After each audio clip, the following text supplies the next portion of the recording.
हम लोग पढ़ने वाले हैं कक्षा 10 का चैप्टर नंबर 3, जिसका नाम है दो चर वाले रैखिक समीकरण युग्म। अब इसको देखते हैं कि इसका नाम ऐसा क्यों पड़ा, दो चर वाले रैखिक समीकरण युग्म। तो इसको जो है इस तरह से, इसका मानक रूप जो होता है इस तरह से लिखा होता है a1x plus b1y plus c1 equal to 0। दूसरा है a2x plus b2y plus c2 equal to 0। यहाँ पे हम देख रहे हैं कि a1x plus b1y plus c1 equal to 0।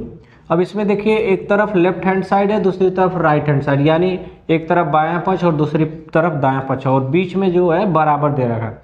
तो जब बराबर आ जाता है ना, तो उसको हम लोग समीकरण कहते हैं। जब कहीं बराबर आ जाता है इस तरह से, तो उसको हम लोग समीकरण कहते हैं। अब यहाँ पे देखेंगे कि x के पावर 1 है और y के भी पावर 1 है। अब हम लोग पिछले वाले वीडियो में यह देख रखा था बहुपद में, कि जब किसी चर के पावर 1 रहता है तो उसको हम लोग रैखिक कहते हैं। और इसमें देख रहे हैं तो दो चर है, एक x और एक y है, तो यानी दो चर हो गए और इनके पावर 1 है, तो उसको हम लोग कहेंगे रैखिक, और बराबर है तो उसको कहेंगे समीकरण। तो यानी ये हो गया पूरा दो चर वाला रैखिक समीकरण। अब यहाँ पे दो चर वाला रैखिक समीकरण इसी तरह यहाँ पे नीचे भी दे रखा है, तो यानी एक समीकरण ये हो गया और एक समीकरण ये हो गया, तो यानी दो समीकरण हो गए। अब दो समीकरण, जब कोई दो चीज होती है, एक ही जैसी दो चीज होती है, तो उसको हम लोग युग्म या जोड़ा कहते हैं। तो यानी ये दोनों मिला के क्या कहेंगे, इनको हम युग्म कहेंगे। तो इस चैप्टर का नाम है दो चर वाले रैखिक समीकरण युग्म। अब एक चीज और इसमें ध्यान देने वाली बात यह है कि जो क्वेश्चन होगा वो हमेशा दो समीकरण युग्म में आएंगे, यानी दो समीकरण इसमें दिए होंगे इस तरह से। जैसे एग्जांपल में हमने ले रखा है 2x plus 3y plus 2 equal to 0। दूसरा है 5x plus 7y plus 8 equal to 0। अब इसमें करेंगे क्या कि अब वहां से हम यहाँ से कंपेयर कर लेते हैं। ये जो होता है ये इसका मानक रूप कहलाता है, ये इस दो युग्म समीकरण का मानक रूप कहलाता है। और इसमें देख रहे हैं कि a1 कौन होता है, a1 जो होता है वो x के बगल में होता है, b1 जो होता है वो y के बगल में वो होता है, और जो c1 होता है ये इसका अचर पद होता है। इसमें देख लें a2 जो होता है x के बगल में होता है, b2 जो होता है y के बगल में होता है, और उसके बाद क्या होता है c2 होता है। इसको पहले वाले समीकरण, जो पहला वाला समीकरण होता है, इसको हम लोग a1 b1 और c1 नाम दे देते हैं, और जो दूसरा समीकरण होता है उसको हम लोग a2 b2 और c2 नाम दे लेते हैं। अब यहाँ से एक चीज इस पूरे चैप्टर में बार बार हमको निकालना पड़ेगा, a1 a2 b1 b2 और c1 c2। तो इसको सबसे पहले यहाँ से हम लोग निकाल लेंगे, यानी इसको कंपेयर करेंगे। कोई भी दो समीकरण इस तरह से दिया होगा, युग्म में दो समीकरण दिया होगा, और यहाँ से हमें a1 a2 b1 b2 c1 c2 सब निकालना पड़ेगा। तो चलिए निकालते हैं। पहले a1 निकालेंगे, a2 निकालेंगे, b1 निकालेंगे, b2 निकालेंगे, उसके बाद c1 और c2। इन सब का हमें मान निकालना होता है, क्योंकि जब भी क्वेश्चन करेंगे तो उसमें इनका काम आएगा। तो देखो a1 कौन होता है, a1 b1 c1 जो होते हैं वो पहले वाले समीकरण के होते हैं। तो देखो a1 जो यहाँ पे होता है x के बगल में जो होता है, तो x के बगल में a1 पहले वाले समीकरण में देखो कौन है, 2 है, तो a1 का मान आ गया 2। b1 जो होता है पहले वाले समीकरण का y के बगल में होता है, तो देखिए इसके y के बगल में कितना है, 3। आगे c1 जो होता है वो लास्ट वाला होता है, यानी ये अचर पद 2। इसी तरह a2 b2 और c2, a2 b2 और c2 जो होते हैं, a2 b2 c2, इसको आप पहला समीकरण लिख सकते हो और इसको दूसरा। तो जो a2 b2 c2 होते हैं वो दूसरे समीकरण के होते हैं। x के बगल में जो होता है वो a2 होता है, तो देखो x के बगल में जो यहाँ पे क्या दे रखा है, 5। दूसरा b2 जो होता है y के बगल में होता है, तो y के बगल में देखिए क्या दे रखा है, 7, ये हो जाएगा 7।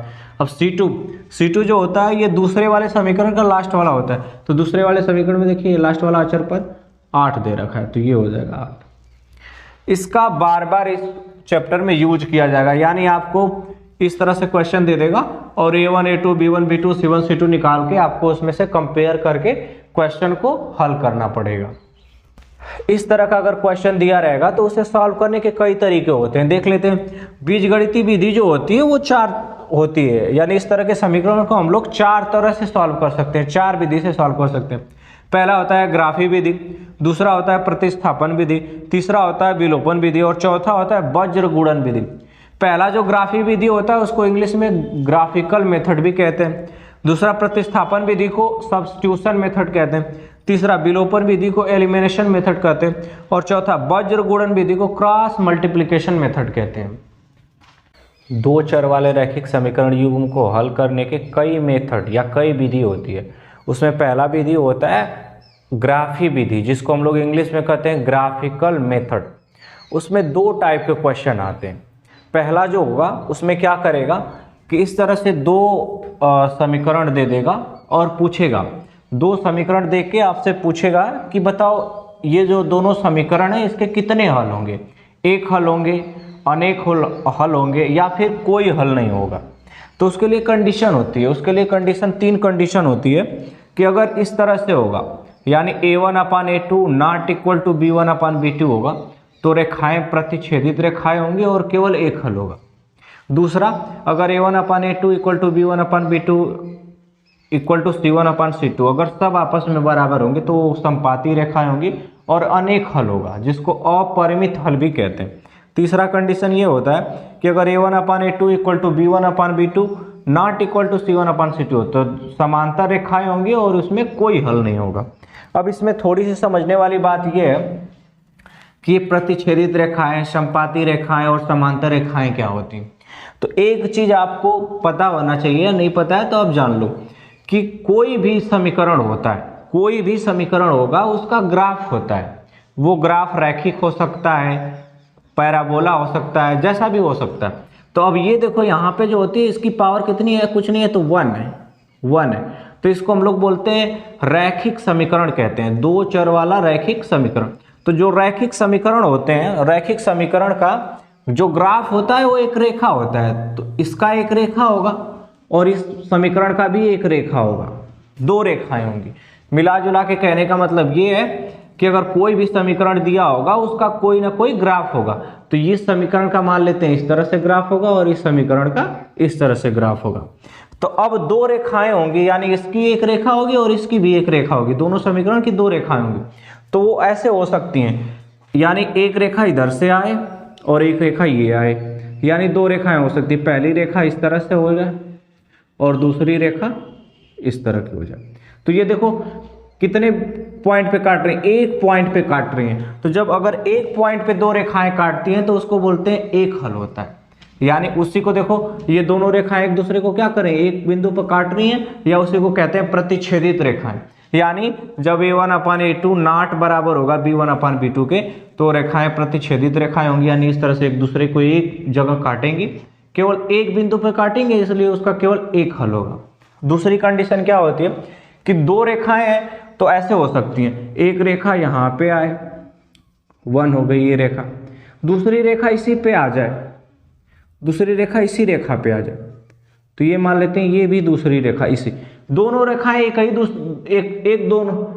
दोनों रेखाएं एक दूसरे पर हों तो उस रेखा को, जब दोनों रेखाएं एक दूसरे पर होती हैं तो उनको हम लोग समपाती रेखाएं कहते हैं। यानी दो समीकरण होगा और उनकी वो इस तरह से समीकरण दिया होगा कि उनका दोनों रेखाएं क्या होंगी, एक दूसरे के ऊपर होंगी, तो उसको हम लोग कहते हैं समपाती रेखाएं। यानी अगर a1/a2, b1/b2 और c1/c2 सब कुछ आपस में बराबर होंगे तो ऐसे में वो रेखाएं समपाती होती हैं और उनके अनेक हल होते हैं, यानी बहुत सारे हल होते हैं। अब देखेंगे कि ये जो रेखाएं हैं इस रेखा पे आ रही है, ये रेखा इस रेखा पे, दोनों रेखाएं एक दूसरे पे जा रही हैं, तो बहुत सारे बिंदु जो होते हैं और जो समान होते हैं, तो इसलिए उसको हम लोग कहते हैं अपरिमित हल, यानी बहुत सारे हल होंगे। तीसरी कंडीशन क्या हो सकती है कि दो रेखाएं हों और ये इस तरह से कुछ हो, एक रेखा ऐसे और दूसरी रेखा इस तरह से, यानी इनके बीच ये जो दूरी है हमेशा समान है, तो इसको हम लोग समांतर रेखाएं कहते हैं। यानी दो रेखाएं ऐसी हों जो कभी भी एक दूसरे से न मिले तो उसको हम लोग समांतर रेखाएं कहते हैं, और वो कभी भी नहीं मिलेंगी तो इसका मतलब कभी भी नहीं एक दूसरे को काटेंगी, और जब कभी नहीं काटेंगी तो कोई हल नहीं होता है, तो उसको बोलते हैं कोई हल नहीं है। यानी इस तरह से कंडीशन जब दिया होगा a1/a2 equal to b1/b2 not equal to c1/c2 होगा तो वो रेखाएं कैसी होंगी, समांतर रेखाएं होंगी और वहां पे उसका कोई हल नहीं होगा। हमने एक एग्जाम्पल ले रखा है, अब इसको देखते हैं कि ये इन तीनों में से किसको फॉलो करता है। तो क्या होता है, a1 होता है अपान a2 होता है, फिर b1 होता है अपान b2 होता है, इस तरह से होता है। पहले दो चीज़ हम कंपेयर कर लेंगे और देखेंगे। तो देखो सब में A1 A2 B1 B2 और C1 A1 A2 है, B1 अपान B2 है, सब में है। तो सबसे पहले वाले को कंपेयर करते हैं, देखते हैं क्या आता है। तो देखो A1 क्या होता है, A1 B1 और C1 वो पहले वाले समीकरण में होते हैं। x के बगल में A1 होता है, y के बगल में B1 होता है और जो अचर पद होता है वो C1 होता है।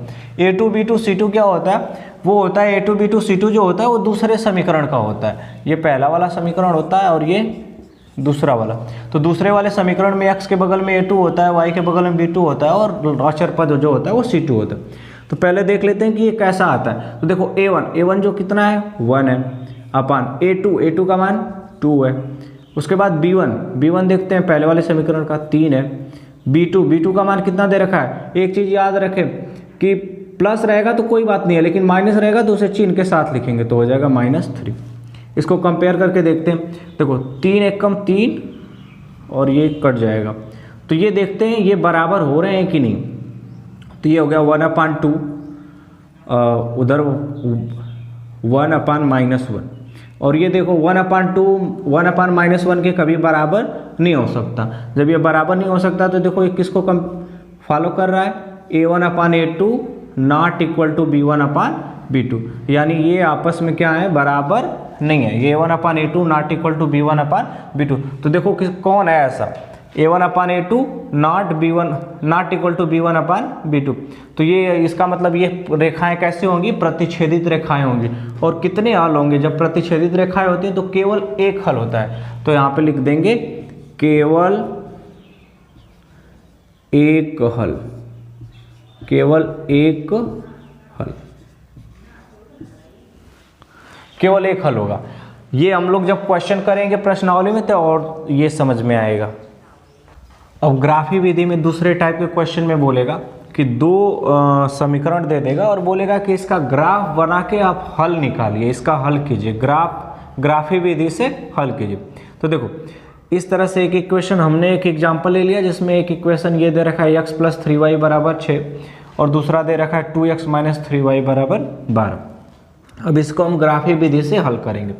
इस तरह के क्वेश्चन को करने से पहले अब हम क्या करेंगे कि एक इस तरह से बॉक्स बना लेंगे और इसमें 3 खाना बना लेंगे। एक में लिखेंगे x और दूसरे में लिखेंगे y, ये पहले वाले समीकरण के लिए।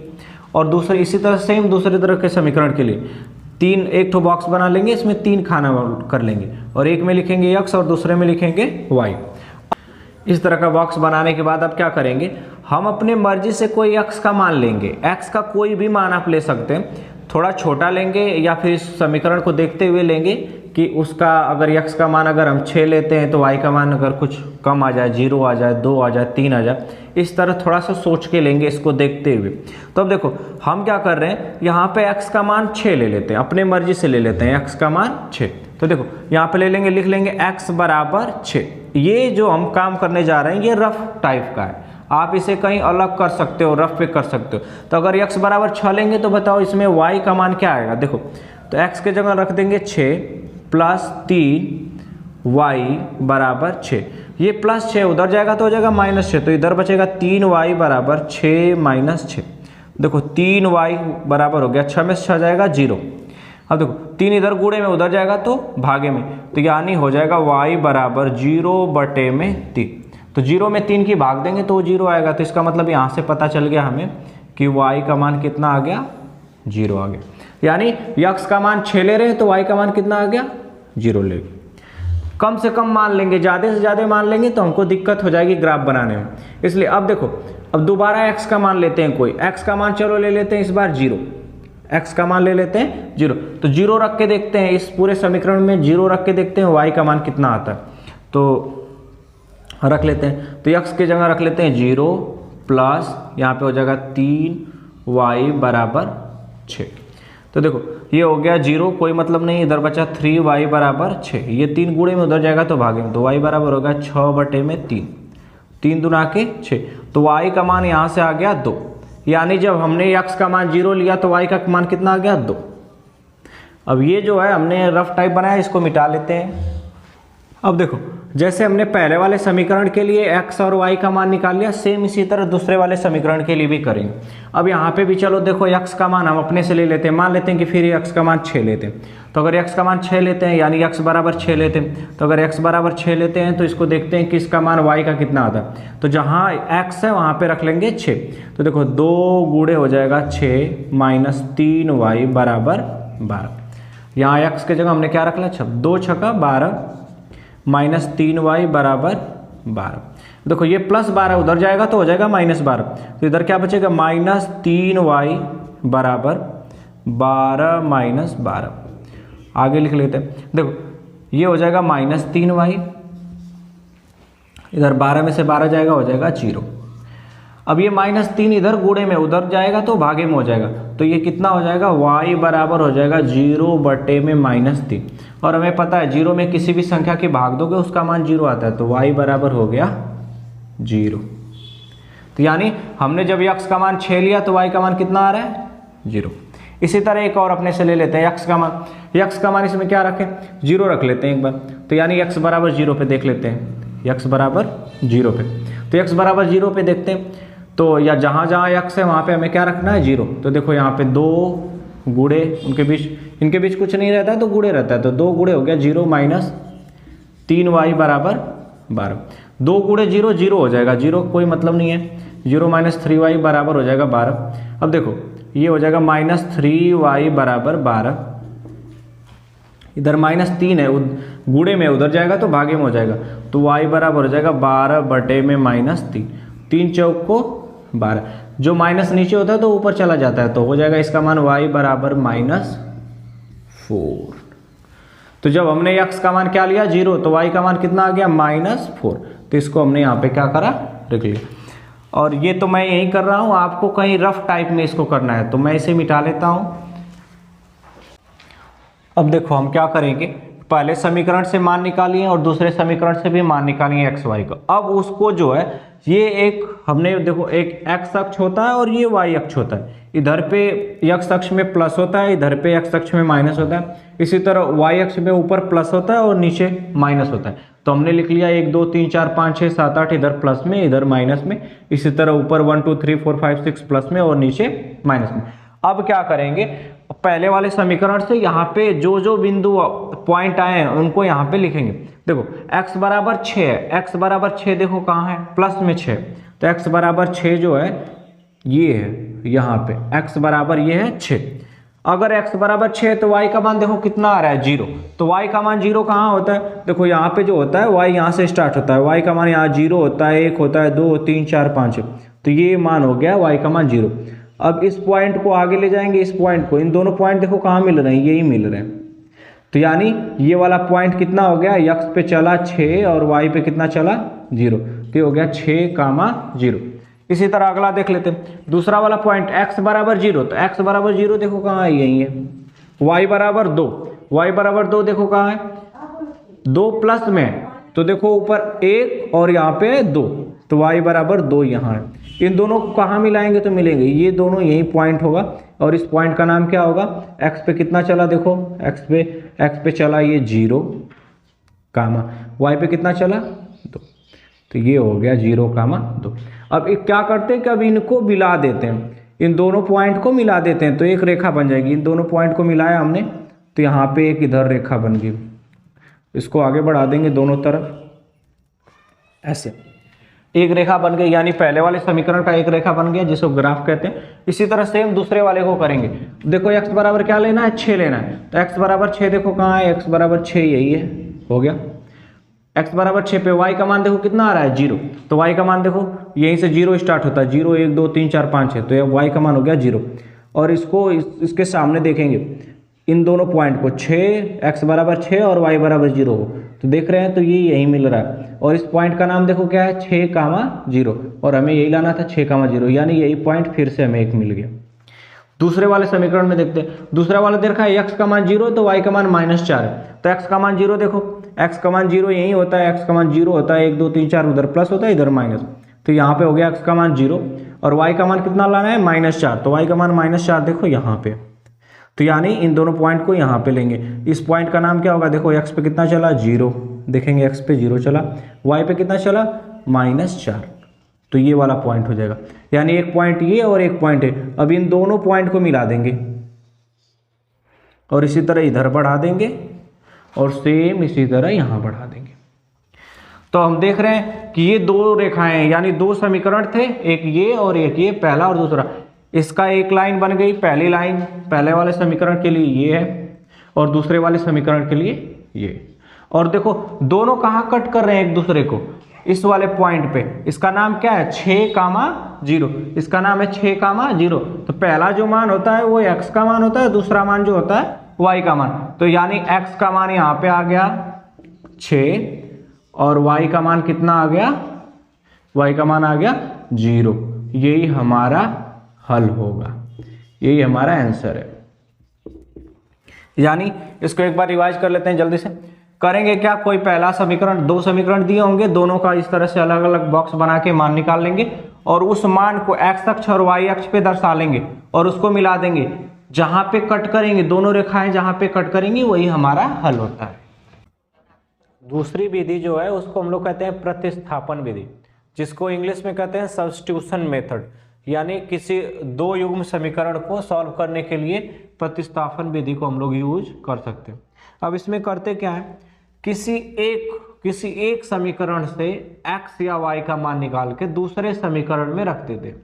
इस बात का अच्छे से ध्यान रहे कि अगर आप पहले वाले समीकरण से x का मान निकालते हो तो दूसरे में रखोगे, अगर इसी में रखोगे तो कुछ नहीं आएगा।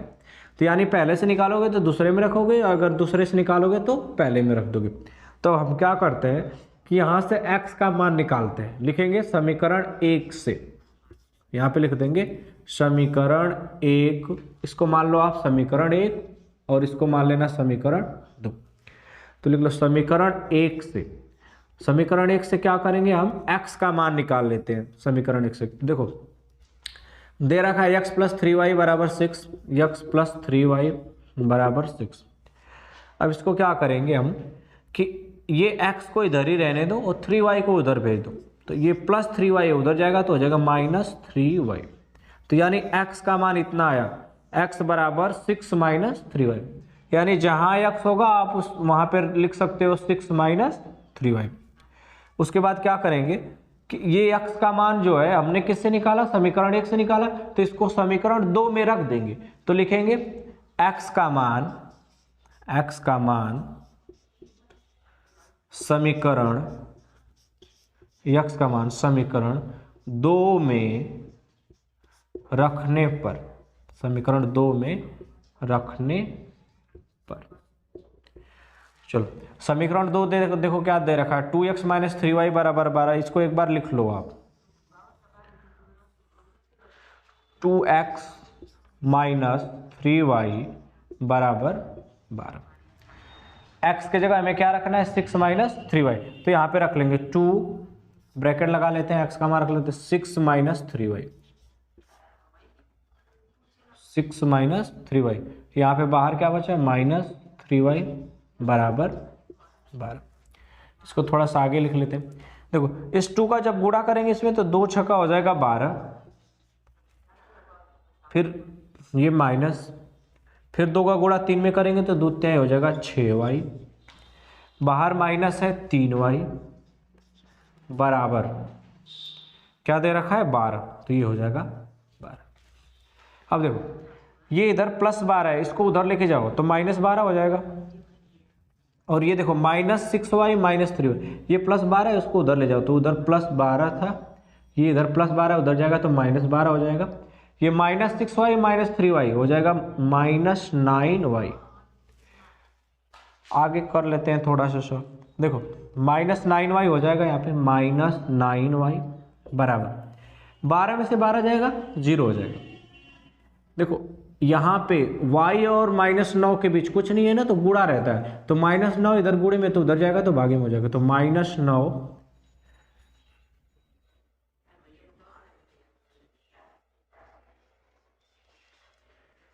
तो यहाँ y बराबर हो जाएगा 0 में -9। 0 में किसी की भाग दोगे तो 0 ही आएगा, तो y बराबर आ गया 0। अब देखो ये समीकरण 1 था, ये 2 था। अब अगर इससे आपको मानना होगा तो आप 3 भी मान सकते हो। हमें y का मान पता चल गया, अब x का मान निकालना है। तो y का मान क्या करेंगे, इस समीकरण नंबर 3 में रख देंगे। तो यहां पे लिख लेंगे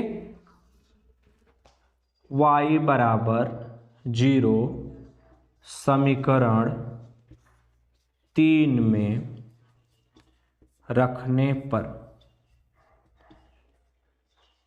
3 में रखने पर देखो समीकरण 3 क्या है, समीकरण 3 यही है कि x बराबर जो है दे रखा है 6 माइनस 3y, और यहां से हमने y का मान निकाल रखा है 0। तो y जहां y है वहां पे रख देंगे 0। यहां पे लिखे y बराबर 0 समीकरण 3 में रखने पर, तो x बराबर हो जाएगा 6 माइनस 3, इनके बीच कुछ नहीं है तो गुणा रहता है 0। तो x बराबर हो जाएगा 6 माइनस 3 गुणे 0, 0 गुणा करेंगे तो 0 बना देगा, तो x बराबर आ जाएगा 6। देखो तो हमें दोनों मान पता चल गया, एक x का भी मान पता चल गया 6, एक y का भी मान पता चल गया 0। तो यही अपने आंसर हो जाएंगे, x बराबर 6 और y बराबर 0। प्रतिस्थापन विधि में करते क्या है, किसी एक समीकरण से x या y, हमने x का मान निकाल लिया, किसी एक समीकरण से x का मान निकालो और दूसरे समीकरण में रख दो। हमने देखो यहाँ समीकरण 1 से x का मान निकाला, इतना आया, और उसको समीकरण 2 में रख दिया, तो हमें y का मान पता चल गया 0। जब y का मान पता चल गया तो जो x का मान आया था 6 माइनस 3y तीसरे वाले समीकरण में हमने उसको रख दिया, तो x का मान पता चल गया 6। ये हो जाएंगे अपने आंसर।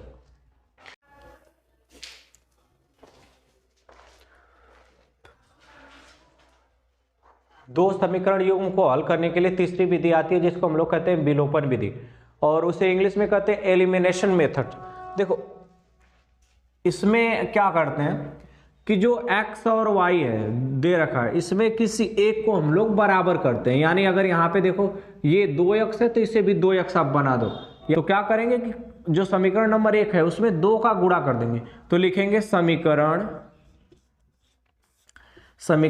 1 में 2 से गुणा करने पर, समीकरण 1 में 2 से गुणा करने पर, समीकरण 1 में 2 से गुणा करने पर, यानी समीकरण 1 में है जो उसमें 2 से गुणा कर देंगे। तो इसमें 2 से गुणा कर तो हो जाएगा 2x प्लस सब में गुणा होगा 3, 3 में 2 का गुणा हो जाएगा तो हो जाएगा 6y बराबर 6 में 2 का गुणा होगा तो 6 दूना के 12 हो जाएगा, और ये हो जाएगा समीकरण नंबर अपना 3।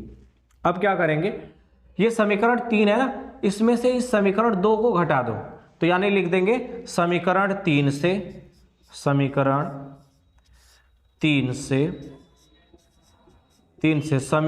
2 को घटाने पर, समीकरण 2 को घटाने पर। चलो देखो समीकरण 3 ये है तो इसको लिख लो 2x प्लस 6y बराबर 12। इसमें से समीकरण 2 घटाना है तो समीकरण 2 ये है तो इसको घटा दो, तो जाएगा 2x माइनस 3y बराबर 12। और एक चीज हमको पता है कि जब घटाएंगे तो यहां पे लिख देंगे घटाना,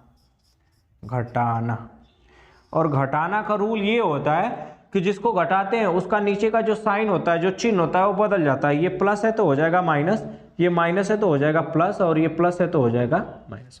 अब देखो ये 2x में से 2x, ये अब प्लस 2x नहीं रहा माइनस 2x, तो 2x में से 2x जाएगा 0 हो गया। अब यहाँ पे देखें ये प्लस 6y है और ये प्लस 3y है, तो 6 और 3 कितना हो जाएगा 9y बराबर, ये देखो प्लस 12 है ये माइनस 12 है, तो प्लस 12 माइनस 12 कितना हो जाएगा 0। और यहाँ से आपको एक चीज मिल गया, 9y बराबर कितना आ गया 12, तो लिख लेंगे 9y बराबर 12 नहीं, 9y बराबर 0 आ गया, 9y बराबर 0। अब देखो ये 9 और y के बीच कुछ नहीं है तो गुणा रहता है, तो ये इधर गुणे में तो उधर जाएगा तो भागे में, तो y बराबर हो जाएगा 0/9, और 0 में किसी भी संख्या की भाग दोगे तो उसका मान आ जाएगा 0। तो ये y का मान हमें पता चल गया, y का मान कितना आ गया 0। अब जो y का मान पता चल गया तो क्या करेंगे कि y का मान उठा के आप किसी भी समीकरण में रख दो तो वहां से x का मान पता चल जाएगा। तो रखेंगे, लिखेंगे क्या, y बराबर 0 समीकरण, हम लोग 1 में रख लेते हैं क्योंकि ये सबसे छोटा समीकरण होगा, आप उसमें रखोगे तो जल्दी से आंसर आएंगे, तो ये 1 में रख लेते हैं। तो लिखेंगे y बराबर 0 समीकरण 1 में रखने पर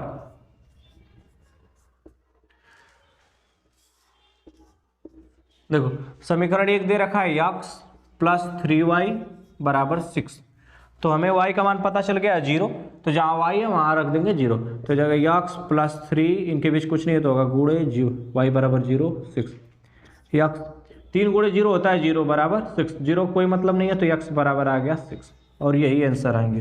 देखो x बराबर 6 y बराबर 6, हमने इसके पहले यही क्वेश्चन जो है दो मेथड से करा था, एक जो था ग्राफी विधि और दूसरा था प्रतिस्थापन विधि, उसमें भी x का मान 6 और y बराबर 0 आ रहा था, इसमें भी x का मान 6 y बराबर 0, यानी आप किसी भी विधि से करोगे तो जो x का यानी x का मान और y का मान हमेशा किसी भी विधि से करोगे आंसर आपका समान आएगा, वही रहेगा।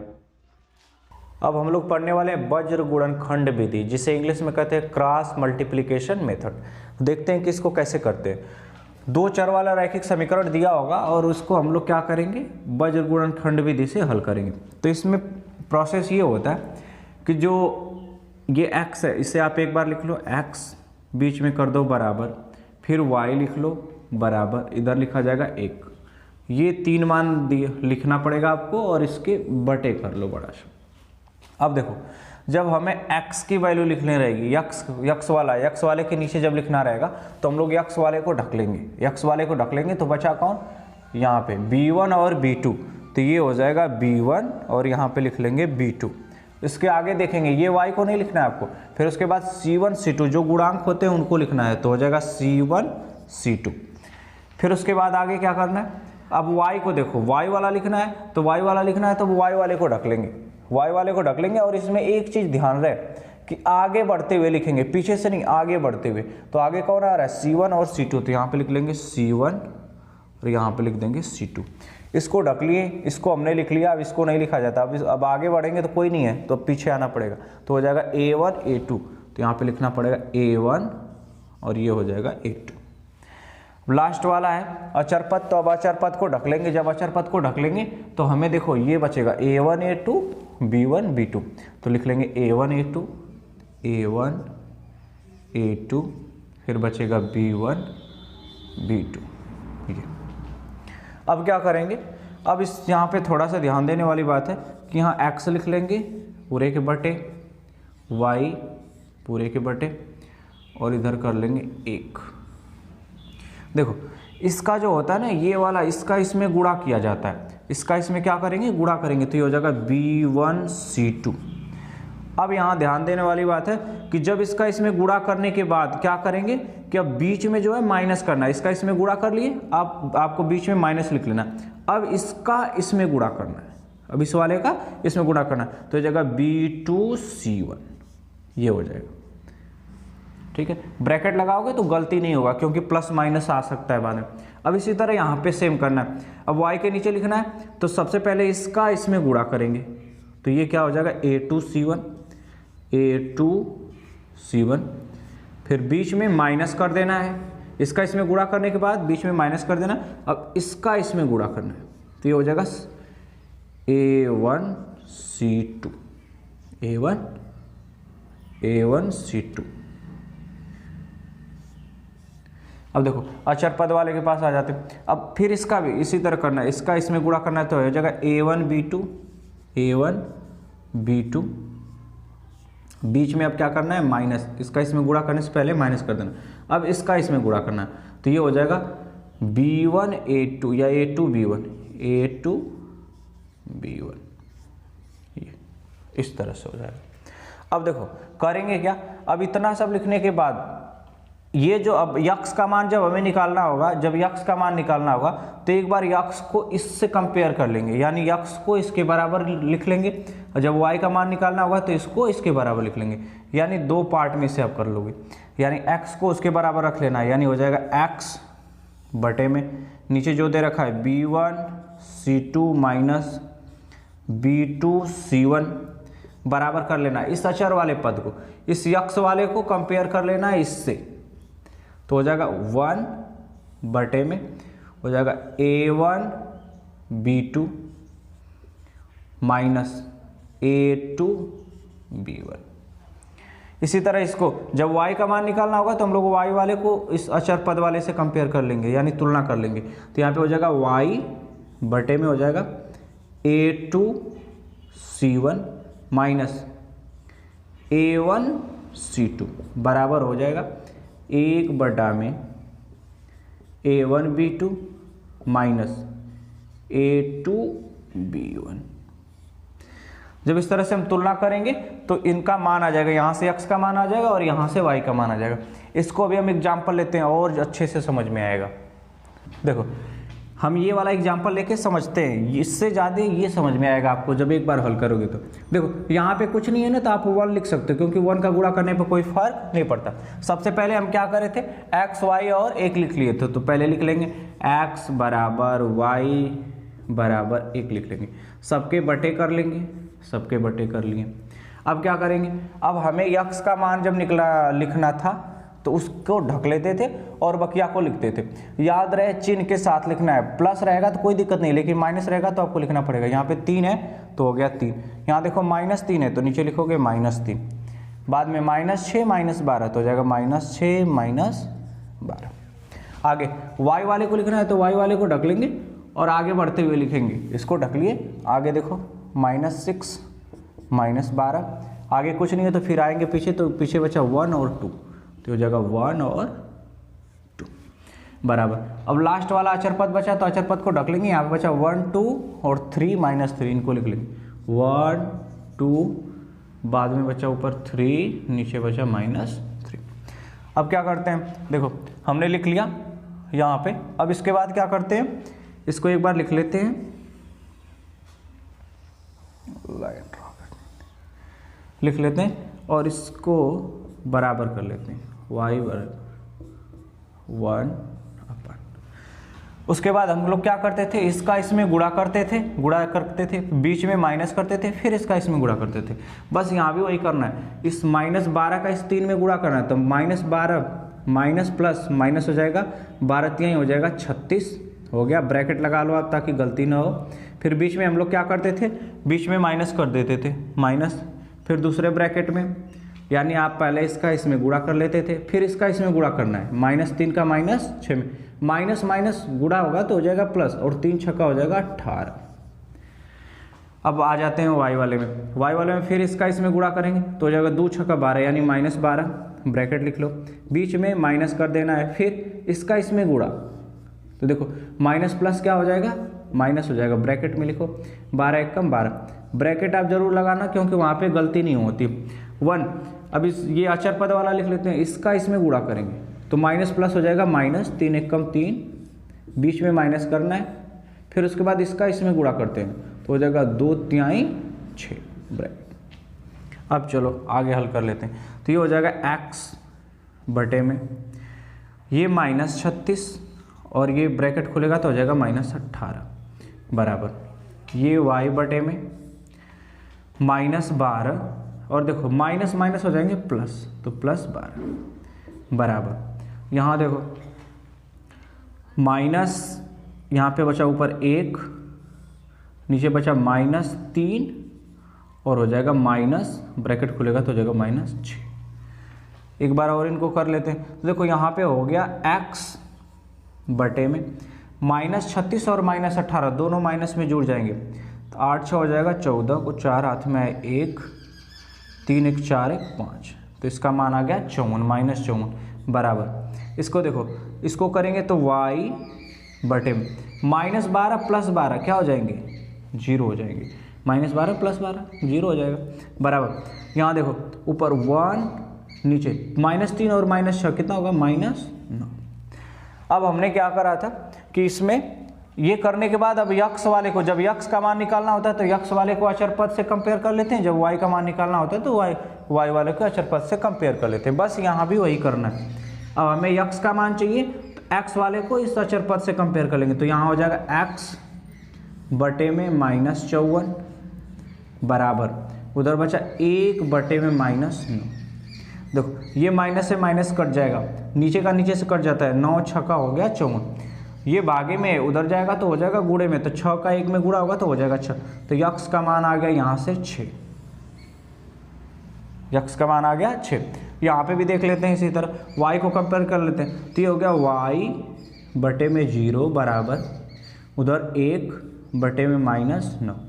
देखो ये 0 इधर क्या है, भागे में उधर ले जाओ, तो ये क्या बन जाएगा, y बराबर हो जाएगा, यहाँ पे केवल y बचेगा, उधर बराबर 1 बटे में -9, 1 बटे में -9, और ये 0 भागे में उधर हो जाएगा तो गुणे में। अब देखो 0 का किसी भी संख्या में भाग करोगे ना तो वो 0 आएगा, तो y बराबर आ गया अपना 0। यही आंसर हो जाएंगे, x बराबर 6 और y बराबर 0। जब हम लोग चैप्टर में क्वेश्चन करेंगे तो ये चीज़ें जो भी डाउट होगा सब और क्लियर हो जाएगा। अच्छा, एक चीज़ और ध्यान देने वाली बात ये है कि हमने जो ये क्वेश्चन सब मेथड से करा है, ग्राफी विधि से करा है, विलोपन विधि से करा है, प्रतिस्थापन विधि से करा है, और ये वज्रगुणन विधि से, सब में देखेंगे तो x का मान 6 और y का मान 0 आया है। यानी आप किसी भी विधि से करोगे तो जो x और y के मान होंगे वो वही आएंगे, वो बदलने नहीं चाहिए।